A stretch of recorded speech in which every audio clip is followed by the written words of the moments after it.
Merci beaucoup, Dizzy. Je suis bien entourée avec quand même Maud Olivier et Laurence Rossignol à côté de moi. C'est vraiment un honneur d'être avec vous ce soir. Moi, je vais effectivement vous parler de cette question d'industrie pornographique.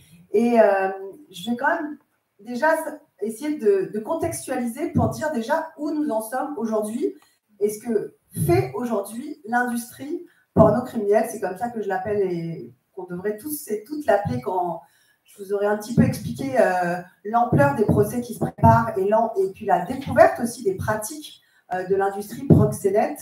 Vous ne pourrez pas l'appeler autrement. Je vais d'abord commencer par vous parler d'un procès, Oser le féminisme et partie civile. Dans ce procès, peut-être que vous en avez entendu parler. Si vous deviez lire un seul article sur ce procès, il y a eu une enquête en 4 volets paru le 15 décembre 2021 dans Le Monde et qui explicite bien aujourd'hui le fonctionnement de l'industrie pornographique. Alors, qu'est-ce qu'il explique? Je vais vous montrer. Alors, je vais avoir des propos peut-être un petit peu crus, mais je les ai eus devant le Sénat lors de l'audition pour le rapport parlementaire en cours du Sénat, donc je pense que je peux aussi l'avoir devant vous. Et je pense que c'est important de dire exactement de quoi on parle et comment aujourd'hui les adolescentes et les adolescents s'éduquent sexuellement. Parce que si l'éducation sexuelle n'est pas faite comme le faudrait dans l'éducation nationale, clairement aujourd'hui, les jeunes s'éduquent à la sexualité par la pornographie. Alors comment ça commence, cette histoire de procès? C'est ce qu'on appelle l'histoire du bukkake. Alors je pense qu'il faut dire comment ça se passe. Donc, on a aujourd'hui maintenant 50 victimes dans le procès. 50 victimes dans le procès, dont beaucoup ont été victimes. Donc, il y a 50 victimes dans le procès. Il y a 12 producteurs et acteurs qui sont mis en examen pour viol, proxénétisme et traite des êtres humains. Donc, le système, il est toujours le même. Il est le même que dans la prostitution. Des femmes, des jeunes femmes très jeunes, à peine 18 ans, vulnérables, sans le sou, qui sont repérées sur les réseaux sociaux avec des faux profils. Un faux profil féminin qui derrière, bien sûr, c'est un proxénète, un rabatteur, qui va être rémunéré pour ramener à Jackie et Michel de la chair fraîche. Donc, une fois qu'elle est piégée, d'abord, on lui propose une passe en tant qu'escort girl, donc prostitution. Donc, tout de suite, prostitution et pornographie sont liées. Une fois qu'elle a été piégée, on la contraint à un rapport prostitutionnel, mais malheureusement, elle n'est pas payée. C'était un piège. C'est ce qu'on appelle le viol d'abattage. C'est le mot même qui est utilisé par Le Monde dans l'enquête et dans l'article du Monde. Le viol d'abattage, c'est ce qu'utilisent les proxénètes pour casser sa victime. Une fois qu'elle est cassée et elle est déjà vulnérable, elle est déjà sans dessous, elle est violée. Après son viol, elle est encore plus la tête dans le sable. Et c'est à ce moment-là que ce faux profil continue à la manipuler et à lui dire « Ok, tu t'es fait arnaquer en tant qu'escorte, mais j'ai un autre plan, je vais t'emmener sur un tournage porno. » Et cette jeune femme, il y avait ce qu'on appelait la filière de Reims, donc elles étaient recrutées autour de Reims. Puis il y a une autre filière de recrutement qui est dans le sud, je ne dirais pas où c'est, mais dans le sud-est de la France. Et ces jeunes femmes sont ramenées à Paris sur un tournage. Et sans prévenir, elles sont ramenées, par exemple, sur un tournage de bukkake.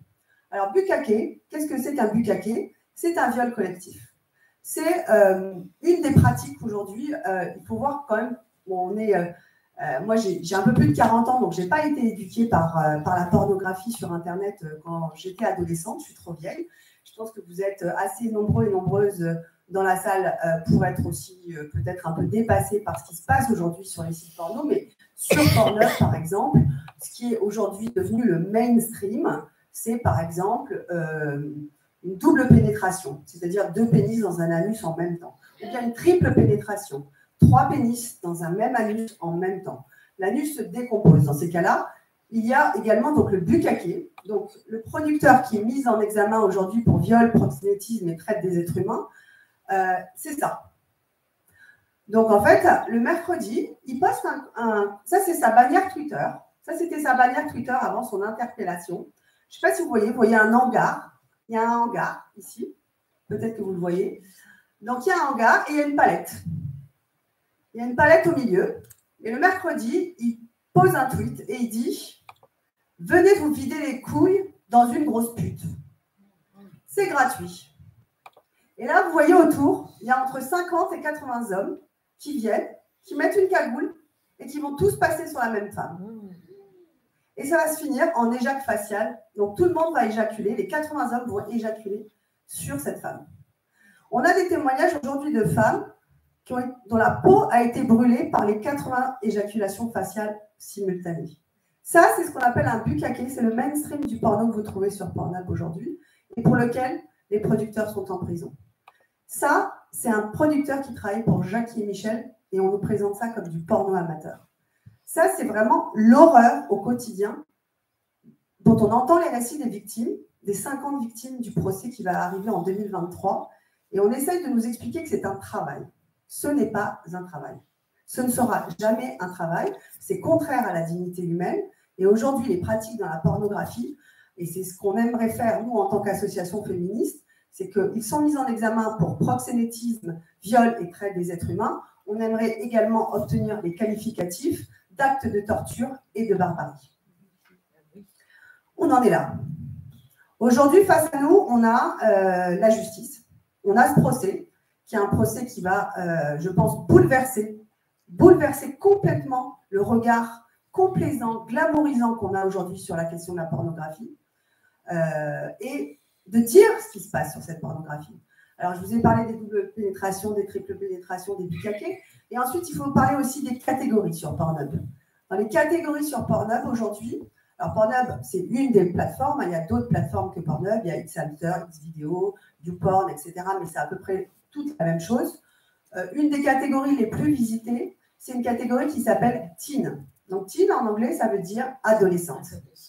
Donc, on n'a que des scénarios que les actrices, parce que je mets actrices entre guillemets, j'estime que ce n'est pas des actrices, les actrices, qu'elles soient consentantes ou qu'elles ne le soient pas, qu'elles aient 18 ans ou qu'elles n'aient pas 18 ans, tous les scénarios sont de l'apologie de la pédocriminalité. Les titres qu'on retrouve en 2 secondes sur Pornhub, c'est par exemple « Daddy fucked his daughter ». Papa a baisé sa fille. Ça, c'est dans la catégorie sur Pornhub qui s'appelle « Fantasme familial ». Fantasme familial, 27 000 vidéos au jour d'aujourd'hui sur Pornhub. Donc, tant qu'on aura une catégorie qui s'appelle fantasme familial, tant qu'on aura une catégorie qui s'appelle bukkake, donc viol collectif, tant qu'on aura une catégorie qui s'appelle teen, on n'arrivera pas à lutter contre les violences sexistes et sexuelles. On n'y arrivera pas. On arrive aujourd'hui à un niveau d'horreur, un niveau d'apologie de la haine des femmes, d'apologie de la haine misogyne, qui n'est jamais inégalé, qui n'a jamais été inégalé. Je pense qu'aujourd'hui, la pornographie est au moins aussi violente que la prostitution, où les pratiques des clients prostitueurs sont également violentes. Mais là, en fait, il y a une surenchère. Il y a une surenchère, pourquoi? Parce qu'il y a un phénomène d'accoutumance. Ça, si vous devez lire un seul livre sur la pornographie, je vous conseille vraiment le livre de Gail Dines, qui s'appelle Pornland, qui l'explique très bien. C'est-à-dire que vous commencez par la pornographie un petit peu soft, vous avez 13 ans, puisqu'il faut voir qu'on a aujourd'hui en France une loi de protection des mineurs qui dit qu'aujourd'hui, les sites devraient mettre en place des contrôles d'âge pour interdire les mineurs d'accéder à la pornographie. Les sites n'appliquent pas la loi. Et le CSA, enfin l'ARCOM ex-CSA, peine, c'est un euphémisme, peine à faire appliquer la loi. Ils ne répondent pas aux mises en demeure, ils ne souhaitent pas, puisque c'est leur fonds de commerce, les adolescents et les adolescentes, faire ce contrôle d'âge. Et donc, l'éducation à la sexualité, elle est faite là-dessus. Et donc, vous commencez par quelque chose d'un peu plus normal, je dirais. Et puis ensuite, vous avez une accoutumance à cette violence sexiste et sexuelle. Et ensuite, vous commencez à regarder des choses pour vous exciter. C'est une excitation basée sur la violence. Ça n'a strictement rien à voir avec la sexualité, à des films de plus en plus violents. Donc, grosso modo, aujourd'hui, on estime que l'âge moyen du premier visionnage du porno, c'est 13 ans. Peut-être plus tôt, à partir du moment où ils ont un téléphone portable. La loi de protection des mineurs demandant le contrôle d'âge n'est pas appliquée. Et puis, il y a ces contenus qu'on peut estimer être illégaux. Alors, on a fait un travail horrible. Donc, d'un côté, il y a le procès dont on attend beaucoup. Alors, je vais finir sur le procès, puis ensuite, je vais venir sur l'illégalité des contenus. Ce procès va démontrer que, en fait, l'intégralité de l'industrie pornographique repose sur un système de proxénétisme. D'accord? C'est comme dans la prostitution. C'est impossible de trouver des femmes qui soient d'accord pour faire ça, sauf si elles ont été piégées, sauf si elles ont été contraintes par une précarité absolue, par une vulnérabilité. Et donc, c'est pour ça que Jackie et Michel, en particulier, faisaient appel à des producteurs comme Matadix ou Pascal Opé, qui avaient des rabatteurs qui permettaient de piéger ces femmes. Donc, le procès va démontrer ça. Et puis, je voudrais revenir aussi sur la question de la définition légale du proxénétisme. Je rappelle que la prostitution, donc c'est l'achat d'un acte sexuel sur autrui, et le proxénétisme, c'est le fait de tirer profit de la prostitution d'autrui. Donc là, en fait, avec ce procès, on va pouvoir enfin combler une sorte d'aveuglement généralisé derrière ce mot comme ça totem qui est cinéma. Pendant très longtemps, on a dit que le porno, c'était du cinéma. Non, ce n'est pas du cinéma, puisque dans le cinéma, les violences sexistes et sexuelles sont simulées. Quand vous avez un meurtre, quand vous avez des coups, quand vous avez des rapports sexuels dans le cinéma, c'est simulé. Quand vous regardez dans la pornographie une femme qui se fait uriner, parce qu'il y a aussi beaucoup d'urophilie, je ne sais plus comment ça s'appelle, urophilie, voilà, donc urine, mais aussi défécation. Non, il n'y a pas de zoophilie sur les sites officiels, en tout cas. Mais en tout cas, toutes ces... les animaux sont là peut-être mieux protégés que les femmes. En tout cas, pas peut-être que pour certains candidats des Verts, ça doit être le cas, en tout cas. Donc, effectivement, toutes ces pratiques ne sont pas simulées. Les coups sont des vrais coups. Les étranglements, enfin, voilà, ça, c'est aujourd'hui quelque chose qui est mainstream. Et vraiment, un de nos premiers objectifs avec ce procès, c'est enfin d'interdire d'associer le mot pornographie et cinéma. Ce n'est pas du cinéma, et les violences sexuelles, les violences physiques sont des violences réelles. Et d'essayer enfin d'ouvrir les yeux et d'avoir un peu d'empathie pour ces femmes qui sont dans ces vidéos, qui sont des femmes réelles, qui existent réellement. Il faut savoir quand même aujourd'hui que le degré d'inhumanité de l'industrie porno est tel que depuis un mois, la tendance en vogue sur Pornhub, c'est femmes ukrainiennes. Donc, exactement la même chose que pour la prostitution, où il y a un certain nombre d'articles qui sortent dans la presse allemande pour montrer que des proxénètes sont en train de faire du rabattage de femmes ukrainiennes qui, poussées par la détresse et l'exil de la guerre, se retrouvent dans des bordels en Allemagne ou ailleurs. Et bien, sur Pornhub, la top tendance depuis un mois, c'est femmes ukrainiennes. Et donc, vous pouvez même trouver des scénarios de guerre. Donc, c'est ce que je regardais ce matin, excusez-moi, mais... Et donc, vous pouvez trouver, par exemple, un titre typique de vidéo qui tourne en ce moment sur Pornhub, « Coq russe a déchiré les putes du cul, la vraie histoire des Ukrainiennes ». Ça, c'est aujourd'hui complètement mainstream sur Pornhub. Donc, on a des scénarios avec des hommes déguisés en soldats russes qui violent des femmes ukrainiennes. Ça, vous le trouvez en 2 clics et c'est accessible pour vos enfants et c'est sur ça que vos enfants font leur éducation sexuelle. Donc, nous, on essaye de faire un petit peu ouvrir les yeux sur la société et je pense que la première étape, c'est enfin d'avoir, je veux dire, recréer une empathie pour ces femmes. Ce sont des vraies femmes qui ont subi des violences inouïes. Et c'est ça que va montrer le procès. Malheureusement, on n'est pas beaucoup aidé, puisqu'on est un peu tout seul. Association féministe a porté ce sujet-là. Alors, il y a ce rapport parlementaire du Sénat qui, j'espère, va nous aider. On n'est pas du tout aidé par les pouvoirs publics. Ça, c'est plus problématique. Vraiment, aujourd'hui, le gouvernement ne fait à peu près rien sur cette question de la pornographie et ce n'est pas faute de leur adresser des warnings et des interpellations. Et puis, de l'autre côté, il y a la question de l'illégalité des contenus. Je vous ai dit, on a aujourd'hui ce qui est qualifiable pénalement comme des actes de torture et de barbarie. Alors, nous, on s'est dit, qu'est-ce qu'on s'est dit aux féminismes? On a fait un travail fastidieux, c'est qu'on a relevé plus de 2000 vidéos qu'on estimait illégales. Donc là, les vidéos de viol de guerre, les vidéos de fantasmes familiales à base d'inceste, et puis aussi beaucoup de vidéos d'apologie de la haine raciale. Parce que la pornographie, en plus d'être sexiste, est raciste. Il y a toujours une catégorie sur Pornhub qui s'appelle interraciale. Et le scénario de l'interracial, c'est simple, c'est souvent un homme noir présenté comme un monster dick, ça veut dire bite énorme. Donc, il est un animal et qui va saisir brutalement une femme blanche parce qu'on sait bien que les hommes noirs sont des animaux. Donc, vraiment, encore là, un scénario extrêmement raciste. Et ensuite, les femmes sont classées par catégorie. Donc, les Asiatiques, scénario de la soumise, les femmes noires d'un côté, les beurettes, qui est quand même un des mots-clés les plus recherchés sur les mots français. Donc, vraiment de la pure racisme contre les femmes musulmanes, où elles doivent être souillées. C'est vraiment la question beurette qui va être souillée dans une cave. Ça, c'est par exemple un scénario extrêmement récurrent, et chez Jackie Michel, et chez Dorcel. À quel moment c'est acceptable? C'est-à-dire qu'en dehors de la pornographie, ce type de propos, ce type de scénario, ce type de description de vidéo que je viens de vous faire serait instantanément retiré d'Internet, serait instantanément jugé illégal. Et là, sous prétexte qu'on met le mot pornographie qui a l'air d'être un mot magique et le mot cinéma, tout s'arrête.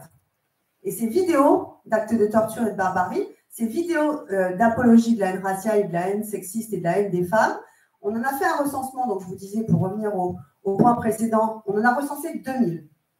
Vous imaginez, on y a passé des journées à recenser des vidéos d'une insoutenable. On a fait des signalements à Pharos en janvier. On est aujourd'hui bientôt en avril, il ne s'est rien passé. Rien passé, tout est toujours en ligne, même la scène de viol de guerre. On avait, avant même l'Ukraine, il y avait déjà des scènes de viol de guerre.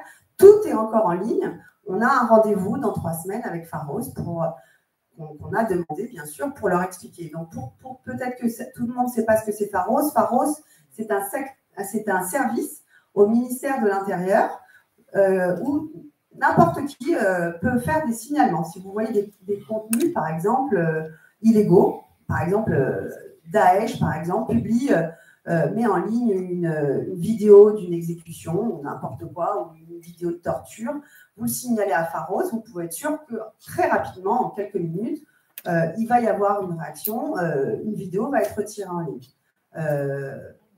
Pour la pornographie, ça ne marche pas. Vous pouvez torturer une femme, si la vidéo est uploadée sur Pornhub, elle restera en ligne. On n'a aucune réponse de Pharos. On intervient auprès de l'ARCOM, on intervient auprès de la CNIL, et on a aujourd'hui un grand nombre de victimes, dont les vidéos des viols qui seront jugés comme des viols dans le cadre du procès qui est en cours, qui sont encore en ligne. Ça fait plus d'1 an, qu'on bataille sans succès pour faire retirer ces vidéos en ligne. Donc, imaginez-vous 2 minutes à la place de ces femmes. Vous avez été piégés, vous avez été rabattus par un proxénète, vous avez été d'abord violés. Ensuite, on a exploité votre vulnérabilité pour vous violer à nouveau sur un tournage de vidéo porno en disant que la vidéo ne serait jamais diffusée, hormis sur un site privé confidentiel au Canada. Et en fait, elle se retrouve, cette vidéo, sur toutes les plateformes du monde. Et 10 ans après, 5 ans après, des années après, votre vidéo, elle est encore en ligne. Et la justice met en examen le producteur qui a fait cette vidéo, mais votre vidéo, elle est encore en ligne. Elle est encore sur Xvideo, elle est encore sur Xhamster, elle est encore sur Pornhub. Ça, c'est la réalité de ce que vivent les femmes qu'on accompagne aujourd'hui. C'est scandaleux. Moi, voilà, j'ai une colère énorme. J'ai une colère énorme parce qu'en fait, notre société est aveugle sur ce qui se passe dans la pornographie. On a les mêmes systèmes de proxénétisme et de rabattage que dans la prostitution, sauf que la différence entre la prostitution et la pornographie, c'est que la pornographie, c'est de la prostitution filmée, c'est qu'il y a la caméra en plus, que ça devrait être une circonstance aggravante et qu'il n'y a aucun contrôle aujourd'hui des vidéos qui sont uploadées. C'est-à-dire n'importe qui peut uploader n'importe quoi. Et donc, il y a sur toutes ces plateformes, non seulement des vidéos d'actrices porno qui ont été violées sur des tournages, je mets toujours actrices entre guillemets, mais il y a aussi ce qu'on appelle des vidéos de revenge porn. Ça, c'est ce qu'une enquête du New York Times a démontré. En décembre 2020, une enquête incroyable est sortie dans le New York Times qui raconte très simplement qu'il y a un certain nombre de mineurs qui ont été violés et dont la vidéo de leur viol a été uploadée sur Pornhub. Il y a maintenant 190 femmes et filles qui vont lancer une class action aux États-Unis contre Pornhub pour la diffusion de leurs vidéos de viol. Le récit est juste bouleversant. C'est une enfant de 14 ans qui a été violée et dont la vidéo de son viol a été uploadée sur Pornhub. Malgré ses suppliques, Pornhub, pardon, uploader, ça veut dire télécharger, enfin mis sur le site. Alors, pardon, et class action, c'est-à-dire qu'aujourd'hui, il y a une coalition de victimes, comme en France, c'est-à-dire ce qui est en train de se passer en France contre les producteurs de Jackie et Michel, ça se passe dans le monde entier. Et donc, Pornhub aux États-Unis, aujourd'hui, va devoir faire face à un certain nombre de procès. Et le témoignage de cette fille est incroyable. Donc, à 14 ans, elle a été séquestrée, victime d'un viol, et le viol a été mis en ligne sur la plateforme Pornhub. Elle a envoyé des mails désespérés à Pornhub en demandant que Pornhub retire les vidéos de viol. Pornhub ne répond pas à ces mails. Pornhub ne répond pas. Il a fallu ensuite l'intervention d'un avocat et des menaces d'un avocat des mois et des mois après pour qu'il accepte de retirer la vidéo. Et la vidéo, malheureusement, elle peut se retrouver à tout moment sur une autre plateforme. Donc, il n'y a aucune régulation, aucun contrôle du contenu. Et ces plateformes sont hors la loi à tous les niveaux. Hors la loi par rapport à les producteurs, toute la chaîne, les producteurs, les diffuseurs et les plateformes sont totalement hors la loi. Et nous, ce qu'on veut simplement, c'est demander simplement la justice, et qu'enfin, les lois de ce pays soient appliquées sur la question de la pornographie. Donc, c'est un boulot énorme. C'est un boulot que je trouve hallucinant que ce soit nous, associations féministes, avec nos petits moyens que nous menons à peu près seuls. Je trouve qu'on a peu de soutien du gouvernement actuel, quasiment pas de soutien, en tout cas zéro soutien financier. Donc, si vous voulez faire des dons, n'hésitez pas, on a besoin de sous. Et puis, aucun soutien politique. Je veux dire, le fait que Pharos, par exemple, refuse de retirer les vidéos qui sont qualifiables d'actes de torture et de barbarie aujourd'hui, c'est inadmissible. Et donc, vraiment, je pense que ce qui est important de retenir, c'est que, 1, la pornographie n'est pas du cinéma. 2, la pornographie est de la prostitution filmée. Et elle est totalement incompatible avec l'objectif qui est dans la loi, justement, sur l'éducation sexuelle.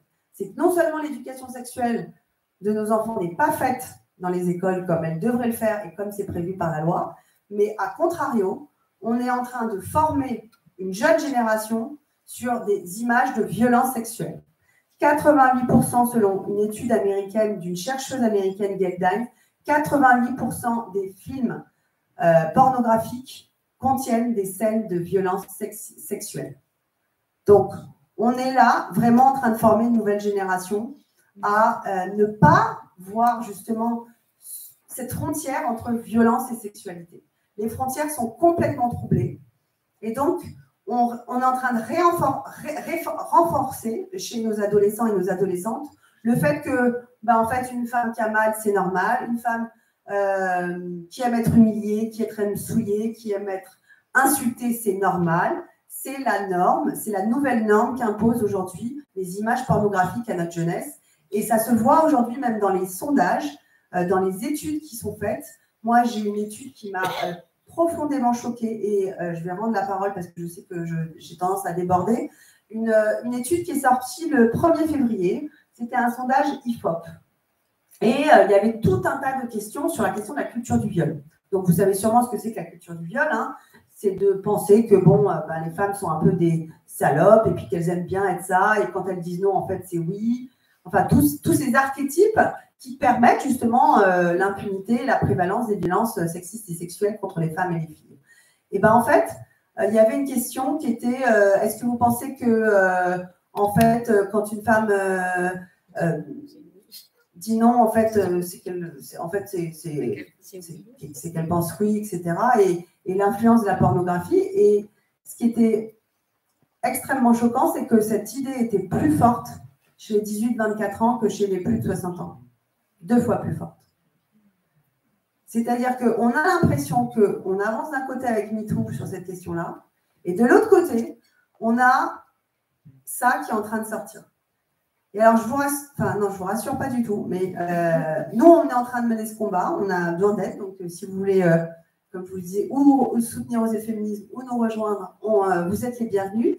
Une fois qu'on aura fini ce combat-là contre les producteurs en place, qui sont Jackie et Michel, qui sont Dorsel, etc., on est en train de voir que maintenant que ces plateformes sont ou les YouPorn ou les Pornhub sont attaquées, il y a, moi, ce que j'appelle le proxénétisme 2.0 qui est en train d'exploser et qui touche en particulier le plus les mineurs, et en particulier sur des modèles. Alors, ça commence par une hypersexualisation. Et donc, on a, par exemple, des plateformes comme OnlyFans.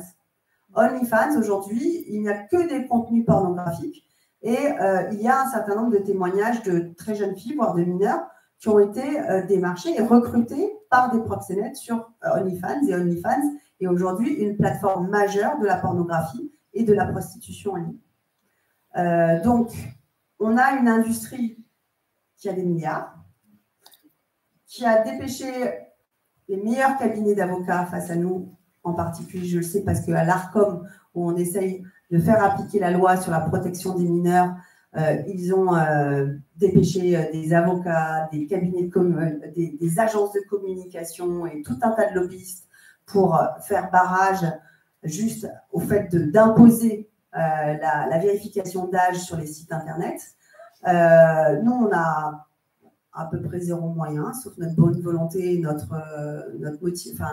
nos convictions féministes.